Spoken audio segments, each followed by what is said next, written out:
So welcome everyone to this episode of ForageCraft. So in this episode I'm hoping to get some work, if not all of the interior structure of the hangar itself built. If I have more time, I may work a little bit on the area around it, but my main focus for this episode is going to be the interior, because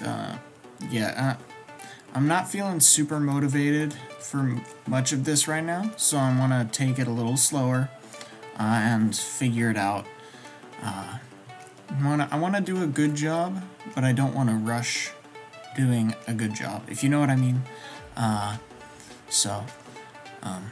Yeah, we may have a little less content this video, but we'll see. So I'll catch you guys in a sec when I have something more than just a almost blank slate to show you. Okay, so welcome back. So I have done quite a bit of work on the floor of the hangar here. We basically extended the pattern along all the way, creating sort of a runway with enough lighting in here, and we also extended some added this orange line in here on these, as well as this, which is going to be some sort of special grip for the floating. I think they're going to be floating landing platforms, which I may build some sort of special stackable rack back here where they can hover platforms that they can come out, grab, and then park in the slots on here. And they can also just hover in the middle of the air so that ships can land on them. But this hangar is for mostly the smaller ships. I may also extend that all the way up along the window, but I'm not sure.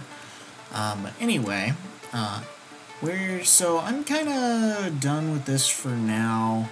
I don't know how I want to do the front or the back right now, and I'm not super inspired for this right now, but I want to jump over to another project that I've been wanting to do for a while.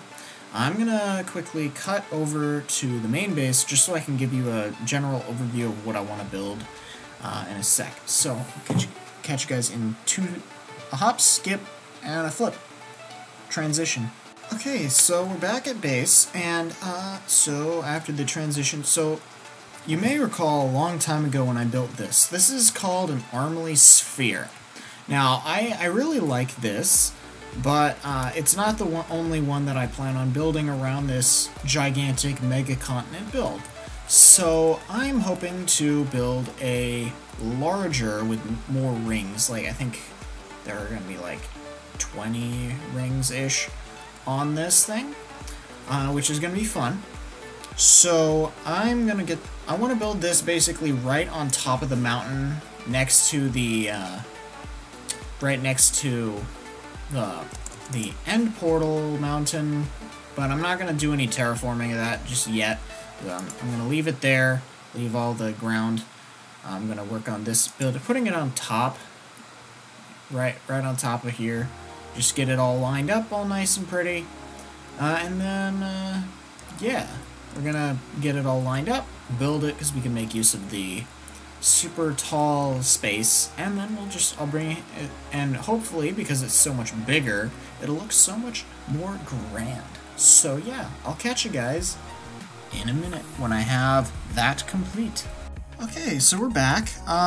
So I decided to bring you back just so you can kind of get a good a feel of the scale of this thing as its full sphere, because it is not small. And I counted, there are 16 layers, and so when I do these sort of things, I like to do them all of the one resource that each layer is going to be. So each layer is fully of one, but that of course requires a lot of resources. But at the same time, you're not going to be leaving most of them there, because after you place all the spheres, then you can go back and remove most of the blocks that you don't want once you figure out what you want each of the rings to be. I just like building each of the spheres first, so then I can use those spheres as reference for the proper curve on the thing, because it's a little weird to do it without that. If you just start with just a circle or something, it would just be a lot of eyeballing, so I just rather make it easier and simpler on myself by just starting with the sphere, and then doing each ring, layer by layer, going in and in, and all that fun stuff. So, yeah, I guess I'm gonna get to work on doing more of the I'm gonna work on each of the rings. We'll see how far we get. We most likely will not finish all of these rings before Thursday. But anyway, so the nice thing is, because of how it's designed, because of the number of rings, it actually lines up perfectly with this the grid pattern on the outside, as well as being perfectly lined up on the center, which is just awesome. I love that. I left a gap, or I think it was 1 or 2 gaps from this golden core center to the first ring, just because I wanted to have that be a little more spaced out than the other thing. But anyway, that's just my philosophy. When you're doing spheres, definitely look up some sort of website that you can find that makes the spheres for you, and then you can just copy the pattern, which is what I did. I used plots.co.uk, which is a great site for this sort of thing. You can definitely use others and all that fun stuff. So, yeah, I guess it's time for me to work on the rings. And then, yeah, well, I'll show you if we finish in time. I'll show you the finished product. If we, the rings itself. If we don't, then we'll just show you what we have. And then after we do the rings, if we have a little more time, then we might get to do the glass and the candles, which take forever to do. But anyway, I'll catch you guys in a second, and then, well, just quick time lapse for you. Or, no, not a time lapse. We're just going to do a quick jump, and then, yeah, we'll call it good. So I'll catch you guys in a second. Okay, so welcome back. So, I have done quite a bit of work, and I decided to do a fun reveal, because I love this so much, but it's not finished. It's not finished.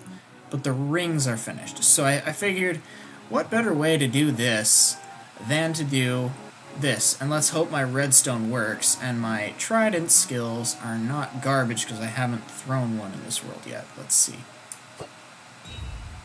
Did it do it? Do tridents trigger these?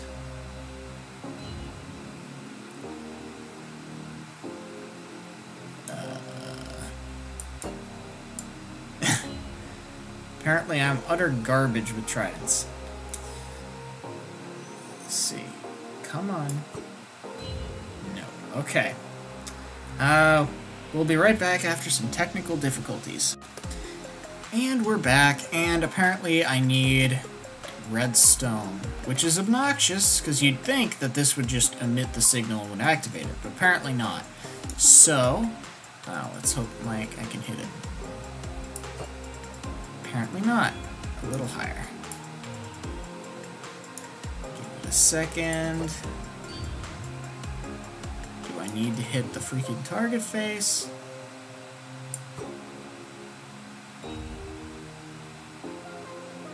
I should have just gone with arrows. It'd be a little faster. Come on! I am horrible at this.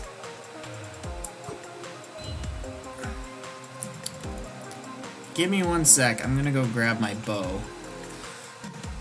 Apparently it was just in the shulker box. Anyway. Come on! Seriously. Activate. Activate. I'm just gonna get, something else. Like, my gosh, I hate target blocks.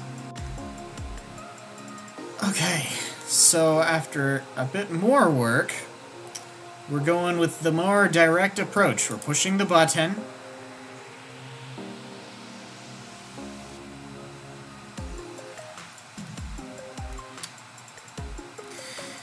I'm a professional Minecrafter, okay?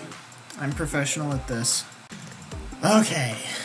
Hopefully this is the last try, as I am not resetting this and I am not testing it, but here we go.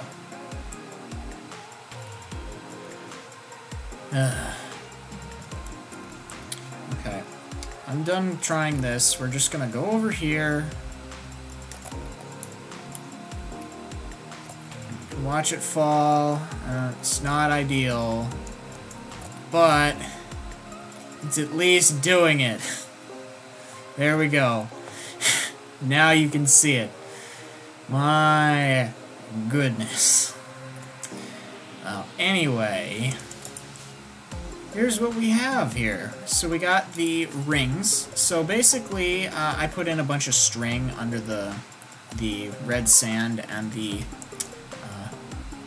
concrete powder, just because I didn't want to have to deal with like I initially used like a random. I used blue and light blue concrete just as the sphere because I didn't want to have to deal with the falling blocks as I was going, because that would just be annoying and all that. And then once I got to those layers, I basically I did them still out of the stuff, and then when it was done, I went back and I put in the sand or the string first, and then I replaced it with the sand and the red concrete powder. And we got all that fun stuff, and I love these things so much. With the wide outer ring, and I got it did cost a lot of materials to do the initial circles, spheres, but it works so well, and I love this, and I realized I missed one, but whatever. Anyway, yeah, I love this build, and so what's left here is basically to put in the glass that I want, as well as the candles to add the lighting so that this is mob proof, because string, unfortunately, which I learned a while ago, does not mob proof anything. All it does is stop snow, which of course, as you can see, there is going to be none of here, because we're in a bloody desert biome. What we do need to stop is having mobs spawn on here, just because I don't want to have to deal with that when I'm working underneath this and all that. So I want to make sure it's all well lit up, and just to give it that little spark of life like I have back at the one at base, the glass and the candles just make it feel so much more alive. Even though it does feel and look awesome as is, it just doesn't feel quite as good as it could, if you know what I mean. Unfortunately, yes, I am professional. I am a professional. So, unfortunately, so it's basically Thursday at this point, and in order to give myself a tiny bit of extra time on the next build, instead of working on this, I'm going to leave this be for now, work on this at a later point. I want to jump back to the spaceport because I really want to finish that before next month. At least get as much of that done as I can before next month, so I can do the fun videos I'm hoping to do next month, which should be a really fast couple releases. But I want to jump back over there. Just let this be for now. And we got all this fun stuff done, and hopefully, I am hoping to do like a large sort of generator thing underneath here. And so in case you don't remember, this thing is called an Armily sphere. For all intents and purposes on here, they are used as gravity stabilizers, because this biome area is basically large mountains as well as floating rocks and sea stacks, which floating rocks normally don't exist, but with a gravity stabilizer, they can definitely exist feasibly, and they'll float in the air, and they'll exist and have all the fun vines and things that need to exist around them.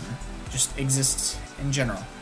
So, yeah, that's what we're gonna have here underneath this. This is gonna be one of the main ones. I may build a couple more of these farther away as we continue to expand later on in the series with different rings and stuff.